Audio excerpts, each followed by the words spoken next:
Ra'iisul Wasaaraha Xukuumadda Xilgaarsiinta Soomaaliya Maxamed Xuseen Rooble ayaa booqday dhaawacyada dadkii ku waxyeeloobay qaraxii shalay lala beegsaday dhalinyaro loo qorayay ciidamada kaasoo ka dhacay afafka hore ee xerada Generaal Dagabadan. Ra'iisul Wasaaraha ayaa mid u dul istaagay dhalinyaradaasi iyadoo ay uga warbixiyeen xaaladooda dhaqaatiirta dabiibaysa.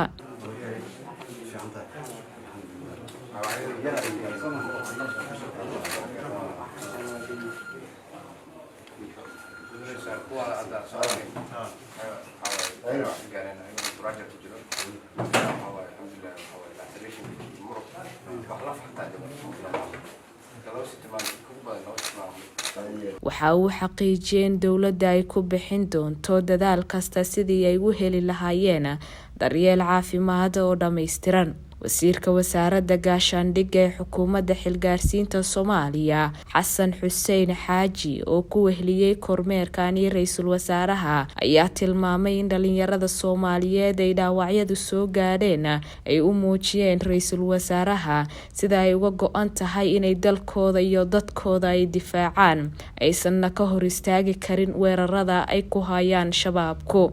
Wasiirka Difaaca Soomaaliya ayaa kormeerka kadib wuxuu warbaahinta kula hadlay Cisbitaalka Madiina oo la geeyay dhaawacyada dhalinyaradaasi. Waxa uu sheegay in dadka iyo dawladda Soomaaliyeed ay ka go'an tahay difaaca dalkooda hooyo.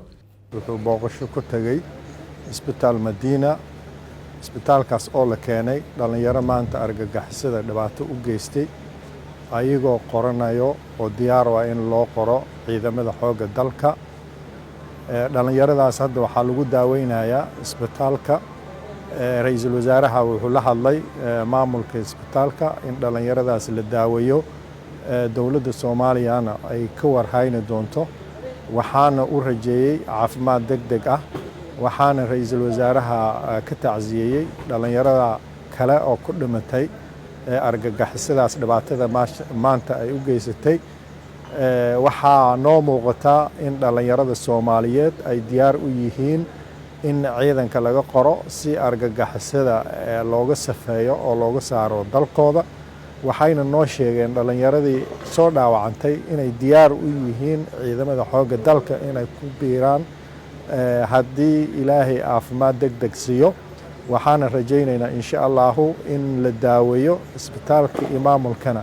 Ra'iisul Wasaaraha wuxuu faray in dhalinyaradaas sidii ugu habboon loo daaweeyo. Dawladda Soomaaliyana ay garab taagan tahay. waalidiintii ay ka dhasheen dhalinyaradan ayagana waxaan leenahay intii dhimatay sabar iyo iimaan Ilaahay anaga siiyo. inta kalena caafimaad degdeg Ilaahay ha siiyo. dawladda Soomaaliyeed iyo Wasaaradda Gaashaandhigga guud ahaan waxaan diyaar u nahay inaan dhisno ciidanka xoogga dalka si dalkeena uga safeyno oo ugu saarno argagixisada ee dalkeena inay ammaankiisa guud aan sugno. marka run ahaantii booqashada Ra'iisul Wasaaraha waxay aad iyo aad faa'iido u lahayd in dhalinyarada moraalkooda kor looga qaado iyo waalidiintii dhalinyaradaada ka dhalay iyo ummadda Soomaaliyeed guud ahaanba. waxaan ummadda Soomaaliyeed guud ahaan u rajaynaynaa khayr. waxaan u sheegaynaa insha Allah dalkeena inuu ciidan yeelan doono. ciidankaas oo difaaci doono qarannimadiisa iyo gobonimada. Sidoo kale Ra'iisul Wasaare Maxamed Xuseen Rooble ayaa sheegay in shacabka Soomaaliyeed oo isku duubnaan ay ku guuleysan karaan cadowgooda maantana la joogo xilligii loo midoobi lahaa dagaalka ka dhan ah kooxaha argagixisada ah si looga sifeeyo guud ahaan geyiga Soomaaliyeed. waxa uu tacsi u diray ehelada iyo qaraabada dadkii ku dhintay weerarkan ka dhacay afafka hore ee xerada Generaal Dagabadan oo ku taala warshadii hore nacnaca ee degmada Wadajir.